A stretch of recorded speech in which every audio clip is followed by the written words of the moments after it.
Karma is not new. It is not a new theory of life to be idly discussed by the dilettante mind. Either it is a fundamental law of the universe or it is untrue. It is not an Eastern doctrine, a product of an Eastern mode of thought. If it is true, it embraces not only East and West but the whole universe, and the lightest study of Western literature for the last 3,000 years will show that it has been held as true by most of the greatest minds. It is not opposed to Christianity, nor even incompatible with it. The principal differences between Christianity and Buddhism are in the nature and power of God and the nature of the soul. The Buddhists say that God is so great that not only is this ultimate principle absolutely impersonal, but it is beyond the range and reach of thought and therefore even unnameable.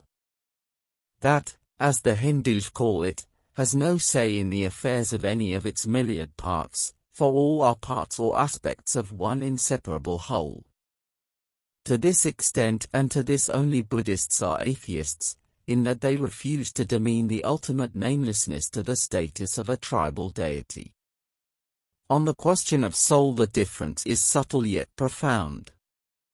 The Christian believes that his soul, being divine, is immortal, and will go, when purged of sin, to heaven. The Buddhist proves, by sound analysis, that the soul or character, the ray of the one or spark of God or however it be described, so far from being immortal is changing every second of time, anicca, is lacking in any permanently separate or special factor which makes it different from any other aspect of the parent one, anatta, and being a, temporarily, separated part of the whole, child of illusion wandering in a world of maya, is and will be the subject of suffering, dukkha, until that day when once again the dewdrop slips into the shining sea. In other words, the Christian holds the soul to be the immortal part of man, the Buddhist presses the analysis of our being a whole stage further back and claims that nothing in man is eternal, but only that one as, the essence of pure mind which, though it shines in every man, is never his. The light in an electric bulb shines through the bulb, but the bulb does not own it. Nor can it claim any piece of electricity as being in its possession, for that which shines now in a billionth of a second is gone. There is but a river of life or light that flows through a myriad conduit pipes. None owns the river of life, and he who holds its waters in his hand will find that in his attempt to possess the water he has stayed the flow, and all that he holds is dead. It is, however, as difficult to speak of the teachings of Christianity as if they were all agreed, as of the teachings of Buddhism. The founders came, and taught, and went away. Their followers treasured all that they remembered of what they had, or thought they had, understood. This was later written down, or some of it, and thereafter generations of monkish editors added, subtracted and altered the script to accord with their own by no means settled views. Finally we have translations, as accurate as the understanding of the translator and no more. Such is the history of the Buddhist and Hindu scriptures, and assuming that Jesus was an historic figure, such was the Christian tragedy too. It is said that there are 300 sects of Christianity, there are certainly 6 in Buddhism. But taking a reasonable consensus of belief in the two great religions, the differing views on soul are of great importance. If I have a soul or, to be more accurate, am a soul with a body, and that soul is immortal and specially created by God at my birth, then I shall inevitably fight for the benefit and salvation of that soul, while vaguely hoping that those of my fellow men will be equally fortunate. The feeling is that of separation, save for the common fatherhood of a God whose ways are unpredictable. If, on the other hand, I know that nothing of the self is mine, that all of me is anicca, anatta, and a prey to dukkha, then selfishness and personal ambition have no purpose and are seen as foolishness, and though in the fight against the illusion of selfish purposing I may and shall be vanquished again and again, still, at least I know that there is no abiding self in man, and that every single form of life, and there is nothing dead, is equally divine. So much for differences. But are they ancient or modern? St. Paul unquestionably taught the doctrine of karma and rebirth, and many of Christ's sayings are meaningless unless they refer to a doctrine so well known to his audience. But more of this hereafter. At the moment it is enough to observe that karma is not by any means anti-Christian. Karma is neither good nor bad, and it is inaccurate to speak of good karma and bad karma. Karma is, how we view it is our own affair. None but an adept, a master of the law, can judge another's karma. We who see but a few strands of the web cannot know the design of which these tangled threads are part. What may seem at the time misfortune may, by clearing away the refuse of past error, open a way to further advancement. Good fortune may so puff up the recipient that from spiritual pride he falls to the ground again, and suffering tests and strengthens character. The habit of avoiding man-made labels for the day's events is itself an advance in character. It is a sign of strength to appreciate that everything that is has had a cause, and that all that befalls one is genuinely right. As Epictetus said, true instruction is this, to learn to wish that each thing should come to pass as it does. And how does it come to pass? As the disposer has disposed of it. For Epictetus the disposer was no personal god but a natural principle, which in its operation is the law of karma. Man-made labels do not clarify, they cloud the mind to proper values. As is written in a Japanese scripture, since everything in this world is caused by the concurrence of causes and conditions, there can be no fundamental distinction between things. The apparent distinctions exist because of people's absurd and deluding thoughts and desires. In the sky there is no distinction between east and west. People create the distinction out of their own minds and then believe it to be true. The anonymous writer of this ancient scripture goes much further, and his words accord with the parent Indian philosophy. In the universal process of becoming there are inherently no distinctions between the process of life and the process of destruction. People make a distinction and call the one birth and the other death. In action there is no distinction between right and wrong, but people make a distinction for their own silly convenience.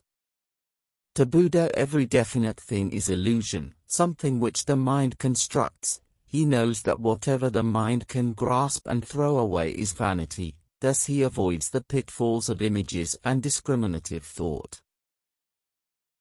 Once the law of karma is understood it will be seen that there is no such thing as luck, good or bad, but, to quote from the Stoic emperor, Marcus Aurelius, subsequents follow antecedents by a bond of inner consequence. It is no merely numerical sequence of arbitrary and isolated units, but a rational interconnection.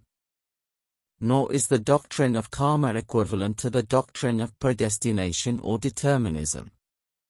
Still less is it fatalism.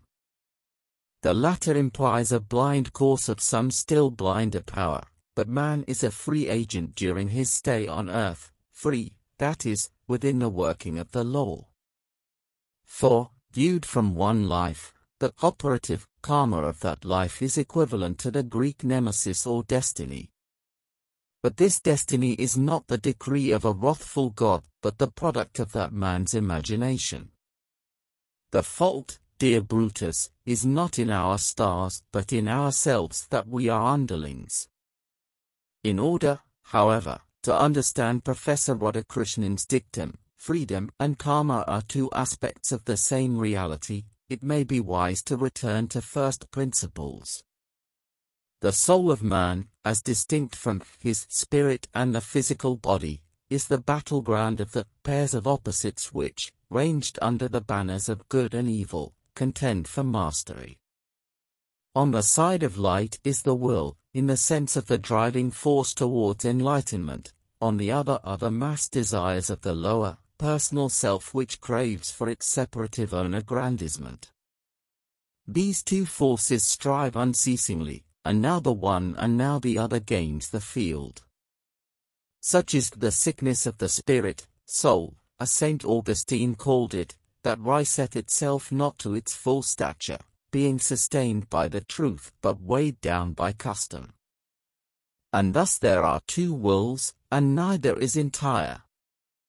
Bearing in mind this internal duality of the soul, and remembering that the mind is the father of karma and that it is choosing every moment whether its acts shall be good or bad, the words of the writer Pascal will provide the solution to the problem of free will and destiny, which is in fact no problem at all. Though slaves of the past, he wrote, we are masters of the future. The following analogy may help. A man is in a room with two doors. He piles up the furniture against one door and falls asleep. Later he wakes and complains that he has no choice of exit, for there is only one door available. The answer is, remove the furniture. It sometimes happens that a man may truly say, there seemed no other course open to me, I had no choice. But it is he who by his own past action piled up the furniture against the alternate door. He is bound by his fate, but he is his fate, and nothing in the world save his own debility of will prevents him becoming free. There are many who cry in the bonds of circumstance, I bow before the will of God. But as there is no God save the God within, whose instrument is karma, we have but one excuse for our bondage, that we lack the will to be free. If there is no luck or chance, there is no such thing as coincidence. However amazing the said coincidence, each set of facts was the result of previous causes. But whether the additional fact that the results fell out so strangely to our eyes has any significance is a different matter, for law is law but meaning is what we add to it, and the meaning drawn from any facts will vary with the individual. Many apparent coincidences are clearly the effects of previous acts. The innumerable stories of people who, by an amazing series of events, are drawn to a particular place or away from it at the moment when a terrible event takes place are not in the least accidents. For some reason, which naught but a master could trace, that person was meant, or was not meant, to be killed when the bomb fell, or whatever the event might be. Taking the matter on a larger scale, it may be that a man who is incarnated into a particular family or race at a particular time was guided there by his karma, under the laws of affinity, in order that he might be subject to the working out of national karma, whether of war or earthquake or a period of prosperity. In a work of this size, however, it is impossible to speculate on the working out of the law. It is enough to explain what seem to be its basic principles, and leave the individual, with an awakening intuition, to study for himself the law which in a sense he is.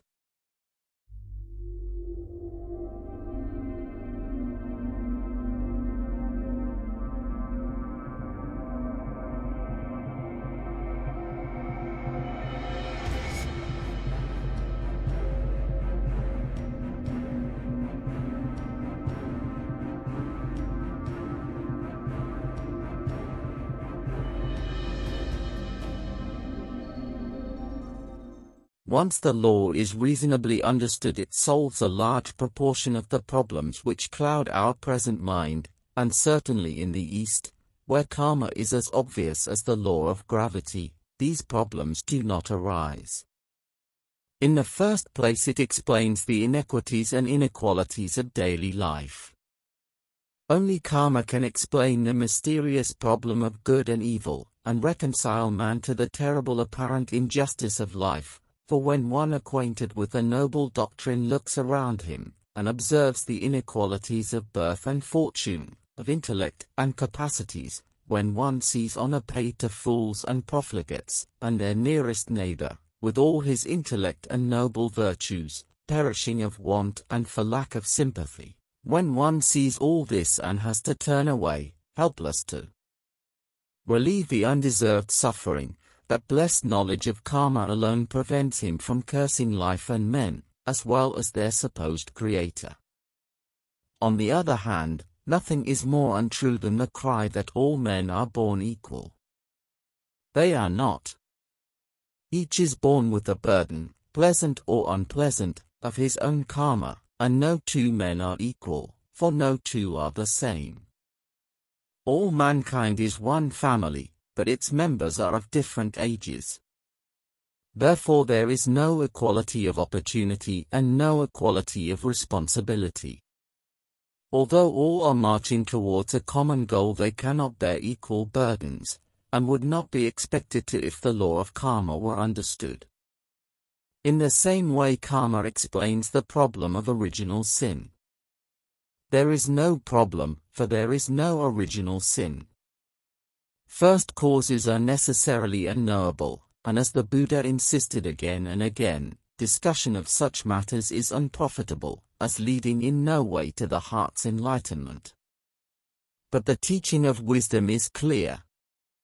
Evil is man-made, and is of his choosing, and he who suffers suffers from his deliberate use of his own free will. Cripples, dwarfs, and those born deaf or blind are the products of their own past actions, and one's pity should be used, not in bewailing the injustice of their condition, but in assisting the newborn brain to appreciate its own responsibility and to produce new causes whose result will be the undoing of the evil whose results are manifest. Infant prodigies, on the other hand, are clearly the result of specialization in some particular line, and even special aptitudes and preferences are the outcome of the law. Conscience is a karmic memory.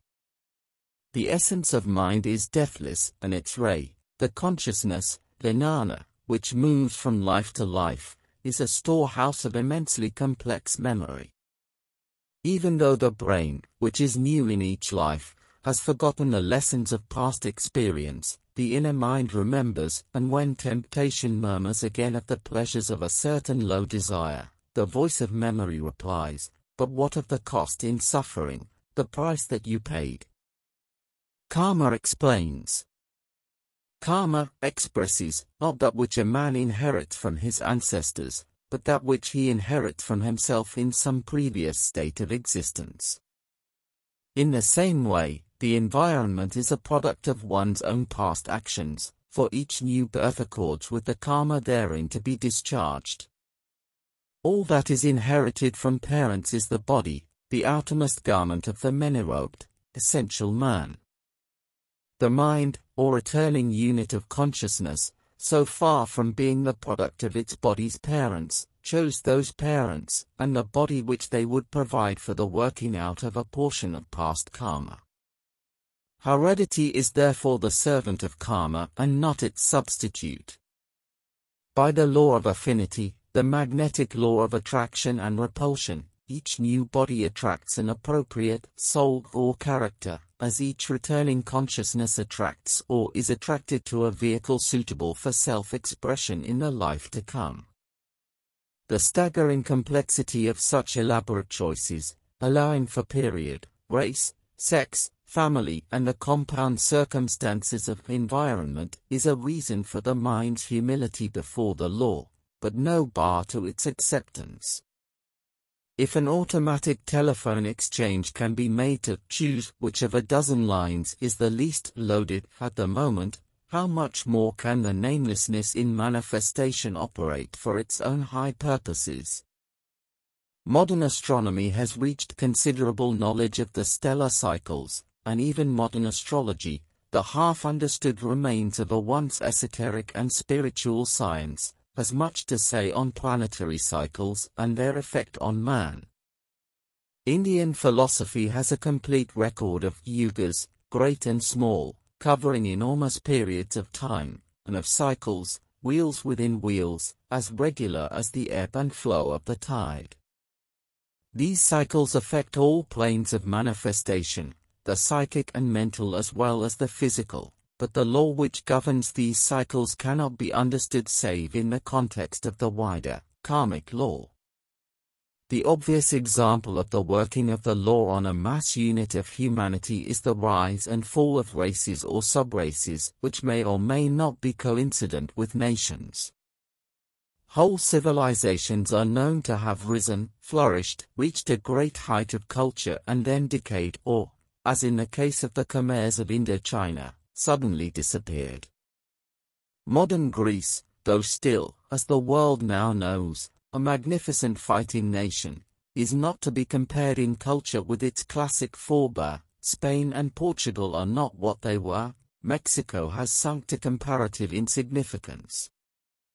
On the other hand, many a nation now at its prime has risen suddenly, and in the round of time will as surely fall.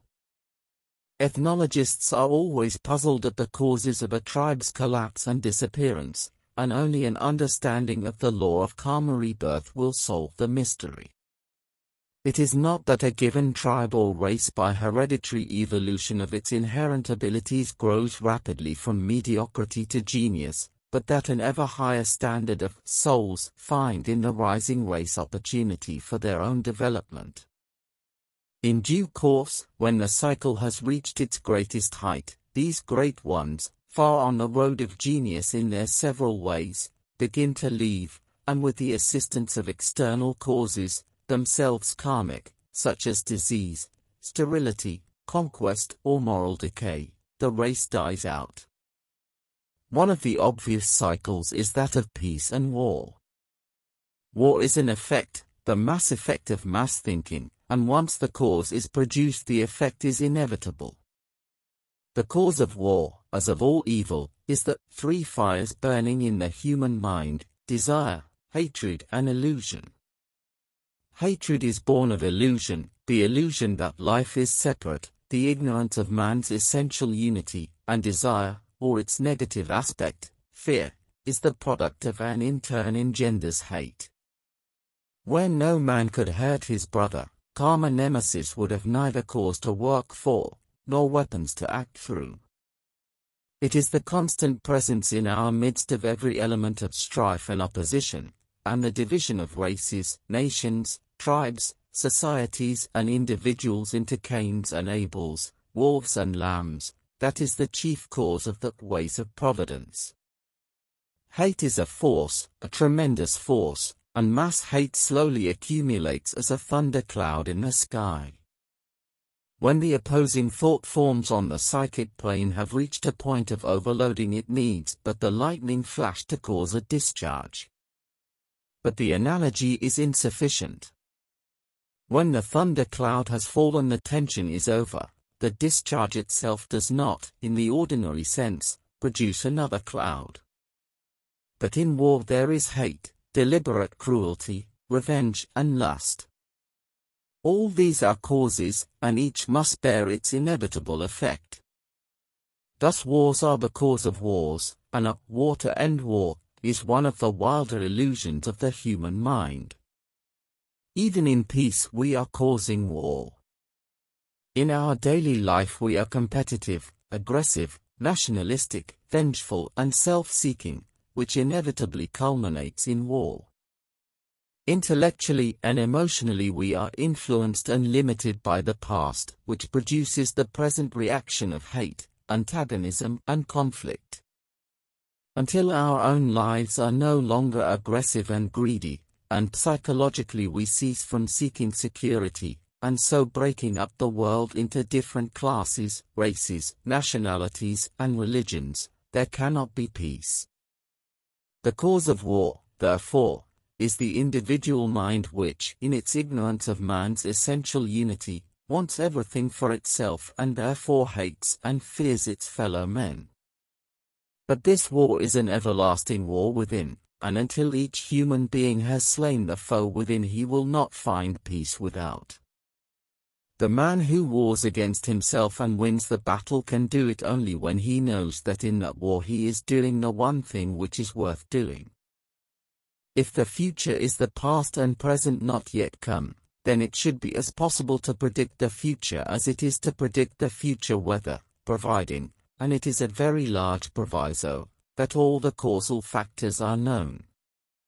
But just as a meteorologist can only predict from his known facts, and there are usually factors of which he has no information, so the fortune teller, whether he be an astrologer dealing in world astrology or some other type considering the affairs of an individual, can only calculate from known factors to the resultant effect which is not yet manifest.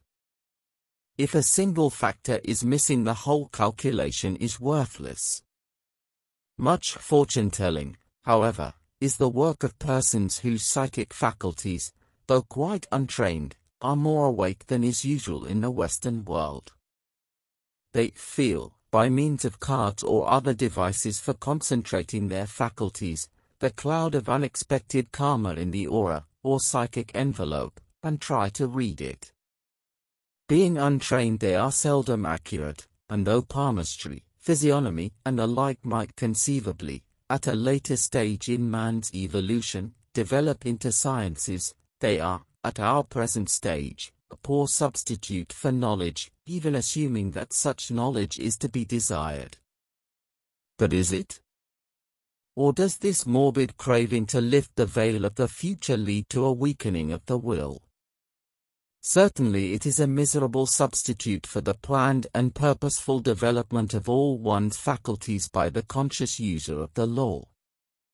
The first type wonders what the future will bring, the other decides it.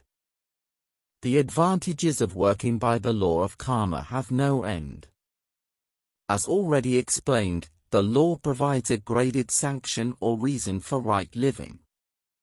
At the worst, it is seen that it pays to be good. Higher than this, it proves that men are in essence one, and that any deed which hurts one's neighbor or the commonweal is an injury to oneself. Finally, it reveals a world or a plane of consciousness where right becomes the inmost law of being, and a man does right, not because it pays or because it avoids self-injury, but because, beyond all argument, he must.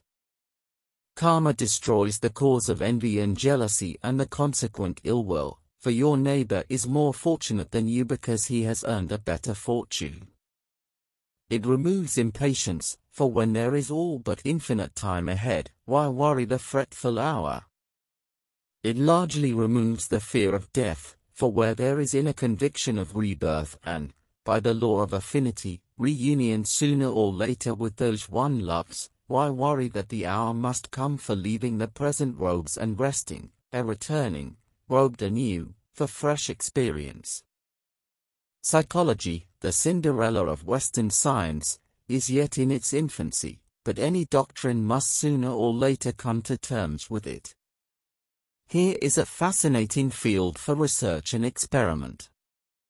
Industrial psychologists, for example, are troubled with the problem of the accident-prone workmen who are always suffering or somehow being mixed up in unnecessary accidents.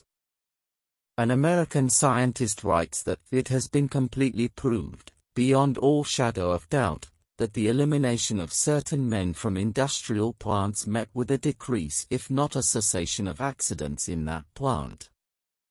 From the personal point of view, these men may have unconsciously deliberately caused the accidents. From the mass point of view, they may be karmic agents, that is, as W.Q. Judge defined it, one who concentrates more rapidly than usual the lines of influence that bring about events, sometimes in a strange and subtle way. Karma would seem to be the missing link in modern psychology. Surely, complexes are only deposits in the unconscious from action and reaction in past lives, and character deficiencies, gaps in the moral development of the patient, defy the physician's skill because none can implant in another's mind a virtue which, though there potentially, has not been developed in the lives gone by. In other words, the psychologist, however skillful his analysis, can only restore the position at birth, removing the knots and inhibitions of wrong thinking and leaving the patient free to resume the path of development with less impediment and wasted energy. The application of psychology to crime, and in particular juvenile delinquency, would be far easier if the psychologist appreciated that he must look further back than the criminal's childhood for the true cause of the crime, and the whole field of insanity should be revised in the light of the karmic law. These, however, are the exceptions, for the West has a need of applying the law to the many, not only to the few. The outlook on life of the man in the street could be utterly changed by a knowledge of karma, and he who accepts it as a reasonable hypothesis will find by his own experience that the law is true, and that he who uses it is master of life and death, and the sole custodian of his destiny.